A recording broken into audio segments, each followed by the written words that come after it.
Introduce किया गया। ये बहुत ही इंपॉर्टेंट डेवलपमेंट था क्योंकि टेलीग्राफ की मदद से देश के एक कोने से दूसरे कोने तक तुरंत मैसेज पहुंचा सकते थे। लगभग 4000 माइल्स की इलेक्ट्रिक टेलीग्राफ लाइंस कंस्ट्रक्ट की जाती हैं जो कैलकाटा को पेशावर, बॉम्बे, मद्रास और देश के अन्य हिस्सों से जोड़ देती। इसके अलावा 1854 में एक नया पोस्ट ऑफिस एक्ट पास हुआ और पहली बार पोस्टेज स्टैम्प्स इशू किए गए।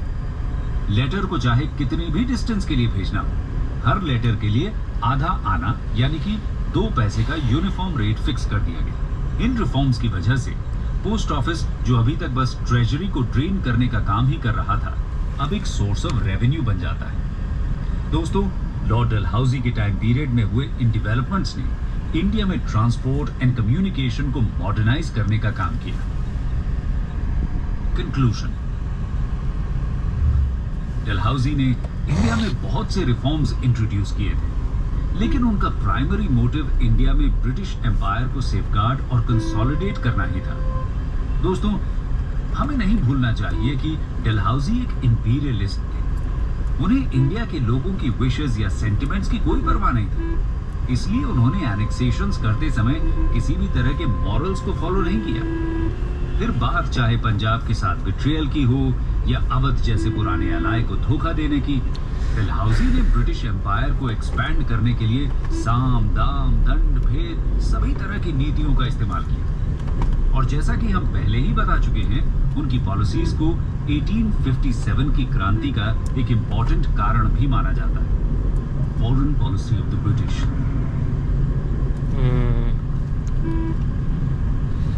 दोस्तों, इंडिया पर रूल करते समय पड़ोसी देश जैसे कि नेपाल, भूटान, अफगानिस्तान, बर्मा एक्सेट्रा के साथ भी ब्रिटिशर्स का कांटेक्ट होता है। वो कैसे इनके साथ अपने रिश्ते निभाते हैं, यानी कि ब्रिटिशर्स की फॉरेन पॉलिसी क्या कहती है, इसको भी हम आज डिस्कस करने वाले हैं। आइए सबसे पहले भूटान के साथ ब्रिटिश रिलेशंस की बात करते हैं। Anglo भूटानीज relations. 19th सेंचुरी के दौरान ब्रिटिशर्स द्वारा बहुत से डिप्लोमेटिक मिशंस भूटान भेजे जाते हैं। इनका ऑफिशियली तो यही कारण बताया जाता है कि भूटान क्रॉस बॉर्डर रेड कर रहा है या फिर डिसिडेंट्स को शेल्टर दे रहा है, लेकिन असली वजह तो ब्रिटिशर्स के इंपीरियलिस्ट एम्बिशंस थे।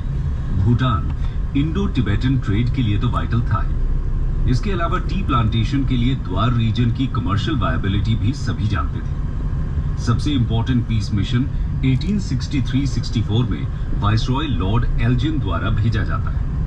इसे एशली ईडन के नेतृत्व में भेजा गया था, लेकिन भूटानीज इनके ऑफर को रिजेक्ट कर देते हैं। ईडन ये भी क्लेम करते हैं कि भूटान में उन्हें मिसट्रीट किया गया, जिसके बाद नवंबर 1864 में ब्रिटिश भूटान के अगेंस्ट वॉर डिक्लेयर कर देते हैं। इसे द्वार वॉर कहा जाता है। भूटान के पास कोई रेगुलर आर्मी नहीं थी, फोर्स मौजूद थी।